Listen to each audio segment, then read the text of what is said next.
Well, Mandy Marshall runs an animal charity close to Lorca. She was in the town just after the earthquakes hit last night, and she's on the phone now.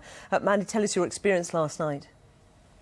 Well, I was at my desk, actually. We're about 25 kilometres outside Lorca, and definitely felt the tremor here. My desk shook and the floor moved. And then, quite honestly, didn't think much more of it. I then had to go to the vets in Lorca to pick up a cat and take another cat. So drove there. Obviously, ambulances everywhere as we got towards Lorca, and lots of people out on the street. So I went to the vets, and everybody was out on the street. There was nobody in the buildings. It's in a kind of shopping area. And the young vet there saw me and called me over. She was very shaken. She said they'd all been told to come out of the buildings because there was masonry had fallen.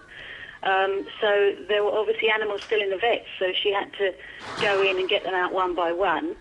And we ended up sitting out on the grass verge with 2 cats and a dog, and just really waiting. People were told not to go back in the buildings, and so everybody was really very shaken.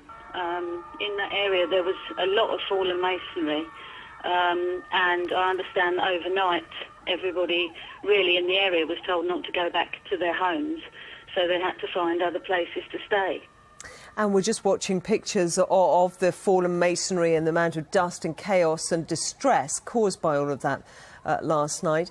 Mandy, have you been into Lorca this morning? No, I haven't actually this morning because, quite honestly, I just imagine that really people need to get things sorted out. There would be a massive clear-up operation, I think, and there people that we know have been told still not to go back to their houses because they need to make sure that there aren't going to be any more tremors, and they need to make sure that they're safe. And have you experienced anything like this in the time that you've been in that region? No, we've been here since 2004. We have regular small tremors, but nothing of that magnitude, actually. I've never felt that before. And we're 25 miles outside it, and our ground definitely shook. So what it must have been to be like in Lorca, I can't imagine. Well, thank you very much for telling us about it today, and best of luck. Mandy Marshall. Thank you. Here appears